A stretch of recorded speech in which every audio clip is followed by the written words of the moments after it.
Hi guys, and welcome back to the Betty Hall Clinic. Well, thought it was about time we took a look at the Turbografx 16. This is going to be my retrospective come buyer's guide of this console, which, to be quite honest and frank, I knew nothing about when it was launched back in, I think it was 1989. Let's take a look at this now classic console.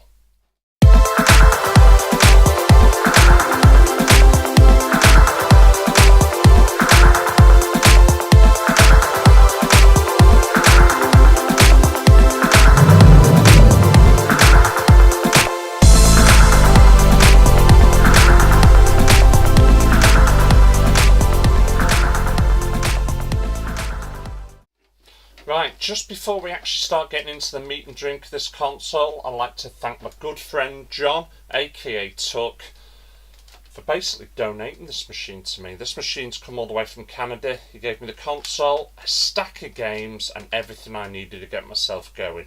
I've known John now for, 7-8 years maybe. We met online playing a game called Valor. That's where Betty Hall Clinic actually originates from.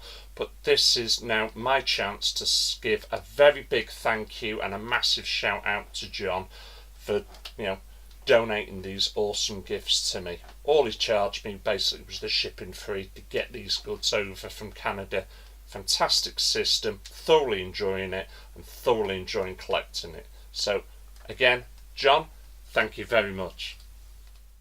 The Turbografx 16 is really a collaboration of two companies, Hudson Soft and NEC, but these two companies wouldn't come together till 1987. Let's just take a little look at both companies' history before they actually joined forces. NEC can trace its beginnings all the way back to 1898, where in its infancy the company started with the production and sales and maintenance of telephone and switches. If we quickly fast forward 50 years and work our way past World War II, NEC began transistor research and development in the 1950s and started exporting radio broadcast equipment to Korea. 1980, NEC created the first digital signal processor. NEC introduced the 8-bit PC 8800 series of personal computers in 1981, followed by the 16-bit PC 9800 series in 1982. NEC quickly became the dominant leader in the Japanese PC industry, holding 80% of the market share. In 1986, NEC delivered its SX2 supercomputer to the Houston Advanced Research Center in Woodlands, Texas, and in the same year the NEAX61 digital switching system went into service. In 1987, NEC Technologies UK Limited was established in the United Kingdom to manufacture VCRs, printers and computer monitors, as well as mobile telephones for Europe. Also that year, NEC licensed technology from Hudson Soft. Hudson Soft was founded back in 1973 on May the 18th by brothers Yuji and Hiroshi Kudo. The founders grew up admiring trains and named the business after their favourite, the Hudson locomotives, especially the Japanese C62 train. Hudson began as an amateur radio shop selling radio telecommunication devices and art photographs. In September 1975, Hudson Soft began selling personal computer-related products, and in the March of 1978 started developing and selling video game packages. In the late 70s and early 80s, Hudson Soft favoured quantity over quality approach for marketing of video games, and at one point the company released up to 30 different computer software titles per month, none of which were hugely successful. Things changed though in the late 1983 when Hudson started to prioritise quality over quantity. Hudson became Nintendo's first third-party software vendor for the family computer, the Famicom. Lode Runner sold 1.2 million units after its 1984 release. Bomberman got released in December of 1985 and was also considered to be a very big hit.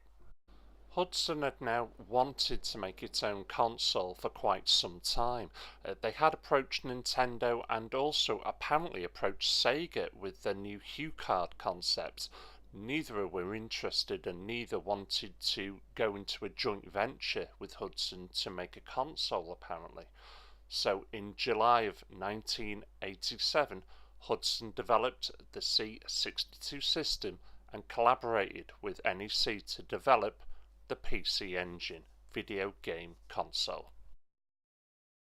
So the PC Engine finally made its debut in October the 30th, 1987, and it was a tremendous overnight success.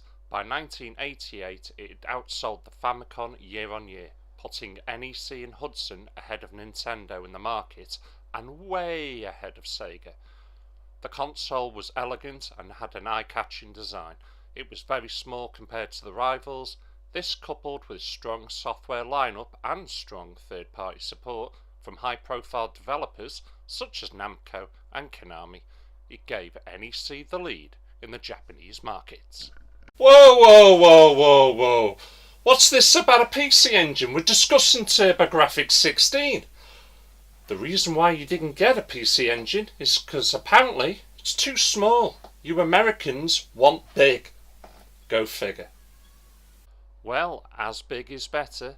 The PC Engine, or rather the Turbografx 16, did eventually get its American launch back in August of 1989. You are about to witness the future in video game entertainment. The Turbografx 16 Entertainment Super System. 16-bit power, arcade quality graphics, and an unbeatable selection of titles. We'll show you what's available now and sneak previews of what's coming.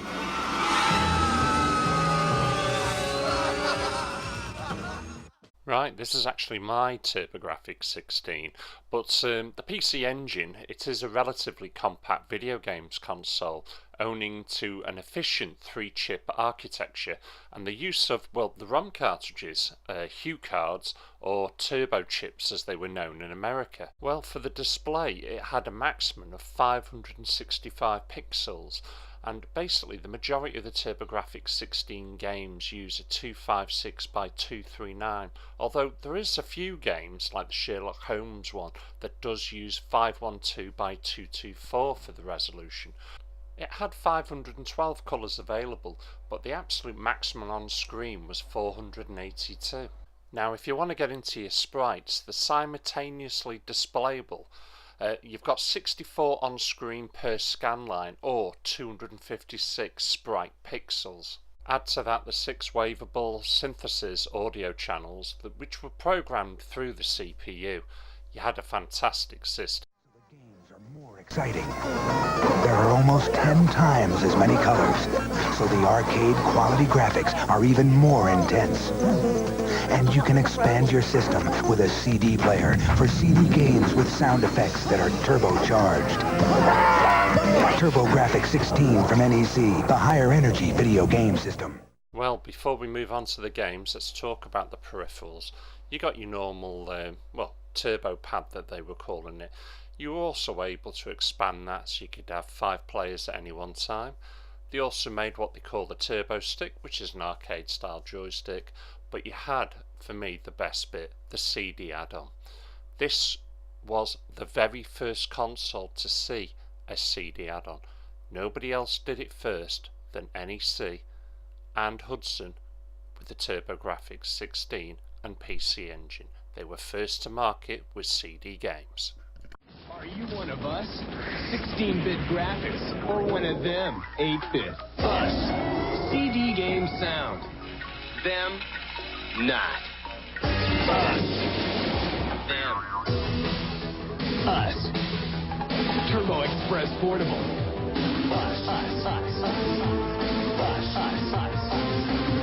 Buy Turbografx 16 now and get one of 38 selected games free. The games came out originally on HuCard. This is basically a credit card sized format. You just plugged it in and away you went. They also eventually came out on CD. CDs hold a lot more information, so you could actually have bigger, more complex games. But they've also brought out an EverDrive for this. Fantastic piece of kit, highly recommended if you want to play original software but don't want the hassle of collecting all the games, as some of these games are extremely pricey. This basically just holds the ROMs and you just load them up at will. Fantastic. Anyway, let's take a look at the launch titles that came out back in 1989. Well, kickstarting us off, this is Alien Crush. This is a brilliant pinball machine simulation. It has a bit of a split screen, if I'm honest, which you'll see in a moment. It has a top half and obviously a bottom half, and to help mix it up you also have bonus stages as well. I thoroughly enjoyed playing this one again. The physics are not too bad. I actually think, you know, they're not perfect, don't get me wrong, but they are there or thereabouts, and this would have been a brilliant game to play at launch. The colours are fantastic, the sound's fantastic. I thoroughly enjoyed this one.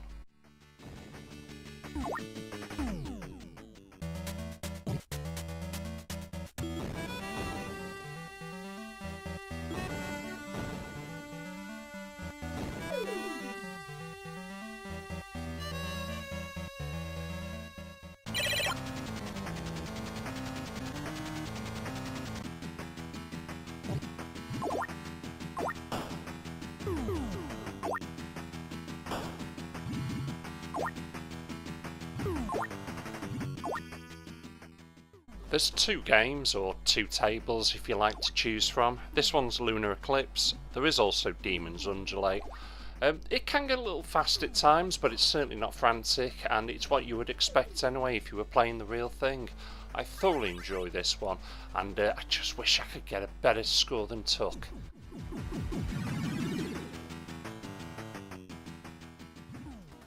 This one's China Warrior. It is a side-scrolling beat-em-up, and it plays very similar to Kung Fu Master, which is a game I thoroughly enjoyed on the Commodore 64 and certainly on the NES. One of the things you're going to spot straight away is the size of the character. What they went with here, I feel, is look at what our machine can handle, look at the level of detail we can actually put into our characters, and that certainly does prove it. But this isn't the most difficult game in the world. In fact, it doesn't get any more complicated than this. You just need to kick, punch and jump at the right times and you'll sail through this game.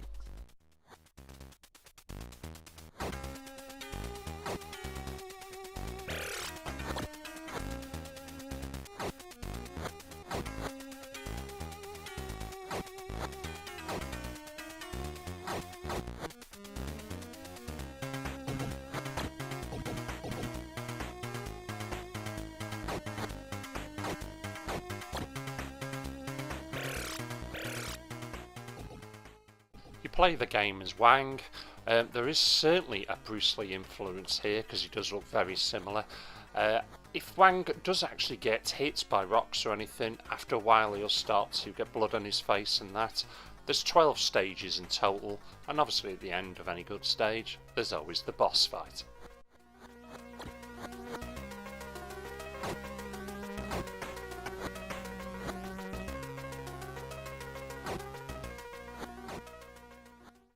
A racing game, Victory Run. This is actually one of the very earliest games to depict the Paris to Dakar Rally, which is something a little bit different.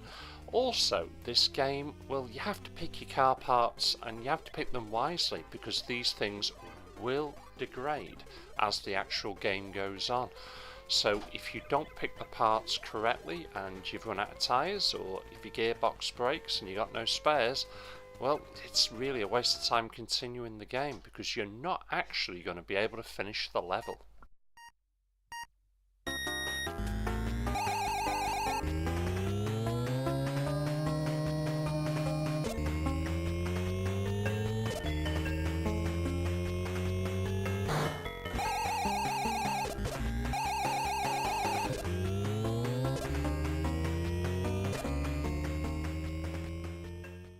No automatic gearboxes on this game. You've actually got to change up and down through the gears. You've got to learn the courses, to be quite honest and frank, because there are certain areas where you will be thrown off the track. And seriously, the size of these juggernauts, why the hell have they got to take up the whole of the road? Apart from that, you've got a timer that's ticking down. It's not going to break any records for being best racing game, but it is a fun one.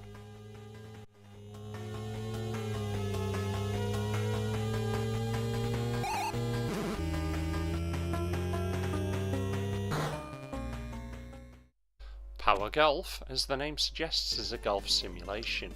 You can actually either play the game on your own, the full 18 holes or a short 9, or actually have 2 other players, to a maximum of 3 players playing the game. It is a fun game. The frustration though does lie in the actual timing of your shots. Getting it right for me at the beginning was near on impossible and was extremely frustrating. After a while though, I did eventually get the hang of it and was starting to enjoy it.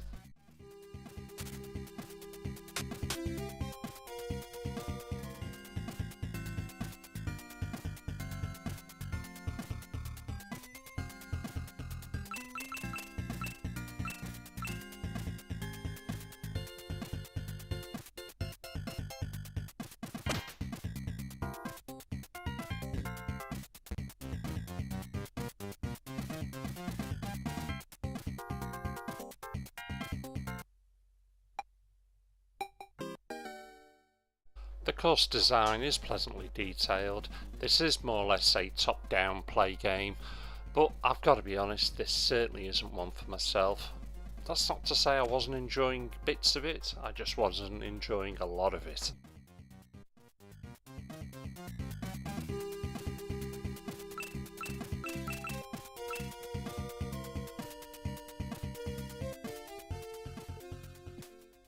Keith Courage in the Alpha Zone. This is the game you got free with your Turbografx 16, your pack-in game. The story of this one is creatures have invaded, burrowing deep into the world, and it's down to you to obviously put the wrong to right and get rid of them.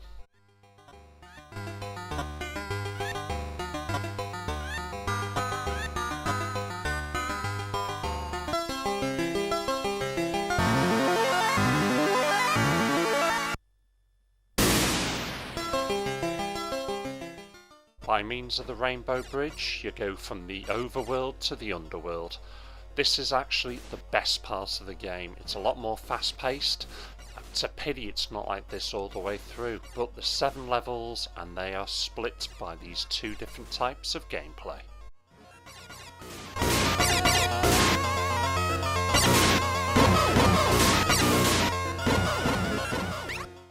The Legendary Axe is a side-scrolling platform game where you take on the role of a barbarian whose girl has been kidnapped by a cult of Jagu. The player must negotiate through 6 platforming levels armed with your Legendary Axe.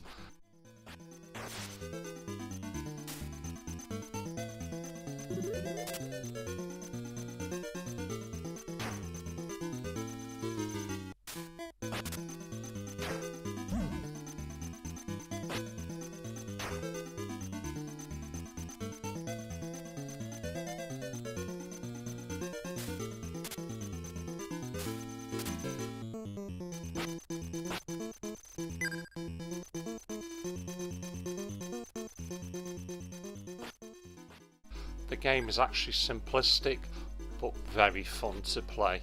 I thoroughly enjoyed playing this one. The graphics are fantastic, the music is just about in keeping, but what a blast I've had with this one.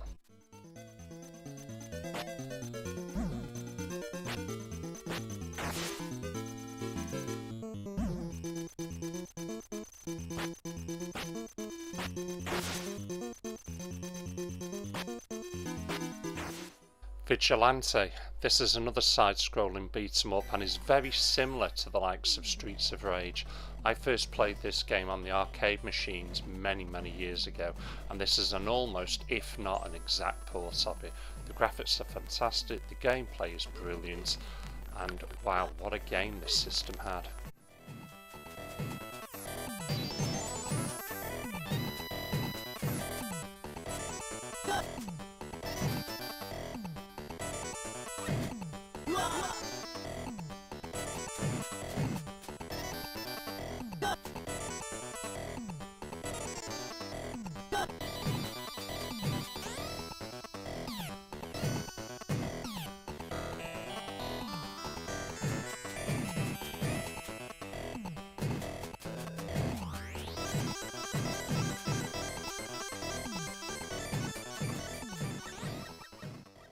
In this game, you're battling through the levels, attacking the gang called the Skinheads to rescue your girl called Madonna, and it's as simple as that. It's a brilliant beat 'em up, highly recommended. Check it out if you can.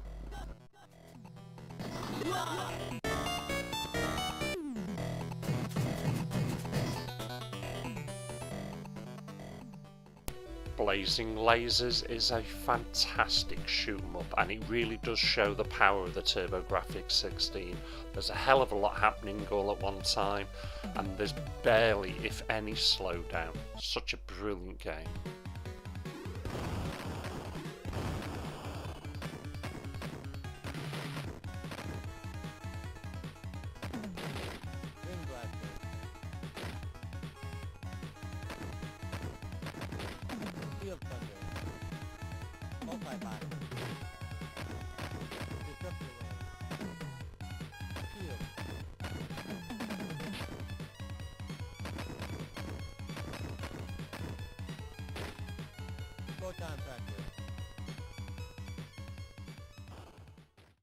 Unfortunately, just like most shoot 'em ups, can get a bit repetitive, but wow, what a game to actually have on launch day.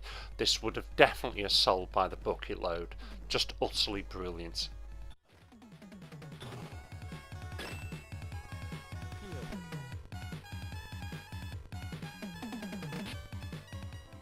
Dungeon Explorer is another fantastic game for the Turbografx 16. Has been slated a little bit because it is very similar to Gauntlet. In fact, it's been classed as a Gauntlet rip-off, which I think is a little bit unjustified.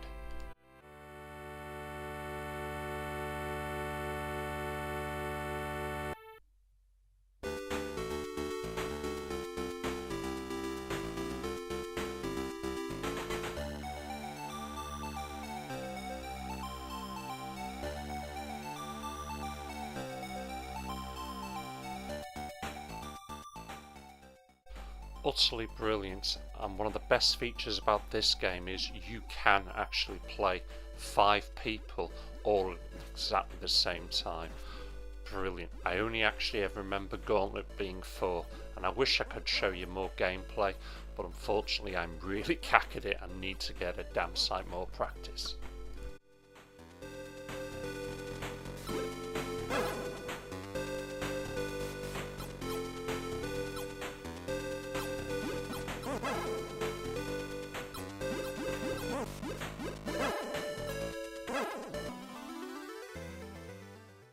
NEC and Hudson brought a fantastic system to us. Started with the PC Engine that was no bigger than an NES cart, and eventually it got its own CD-ROM add-on. The Turbografx 16 was the North American version, slightly wider, again with its own CD add-on. But there has been different variations. They got the core graphics 1 and 2. The last updated version was the Supergraphics, which was the last console that was actually produced. I think the best console to get would be maybe the PC Engine Duo. CD technology and HuCard in one neat little package. And what about that fantastic handheld they made? You know, they did a fantastic job when they also got into the handheld market. You know, the PC Engine, the Turbografx, is exactly the same machine. But they came out with this. Now, this one is actually marked up the PC Engine GT. It's also known as the Turbo Express. It takes exactly the same hue cards in the back there. And you know what? Yes, it's big and it's bulky, but this packs such a brilliant punch. This was a 16-bit handheld for sure. Fantastic graphics, the sound's incredible, and this is how I currently play my Japanese import games, because it's not modded, that machine, in any way, shape or form. So I've got this, and what a collector's piece this is now. It's a fantastic system. If you've never played with one of these, give it a go. You'll be pleasantly surprised. Well, there you have the Turbografx 16. It's a brilliant console. I'm really enjoying trying to collect for that system. It's not the cheapest, don't get me wrong, but it's nowhere near the dizzying heights of the likes of the SNES or anything crazy like that. But it is a little bit pricey on some of the games. In fact, one of the games I saw it sell for $1,500. I kid you not. which is an incredible price, but that's what happens when you get into collecting. As always, you can also follow me if you so wish. You can follow me on Twitter, and that's at @B_Horclinic. You can also catch me on Facebook, that's at Betty Horclinic, and you can also catch me on Instagram, #Betty Horclinic. Thanks for watching, thank you for subscribing, and I'll catch you guys again. Take care.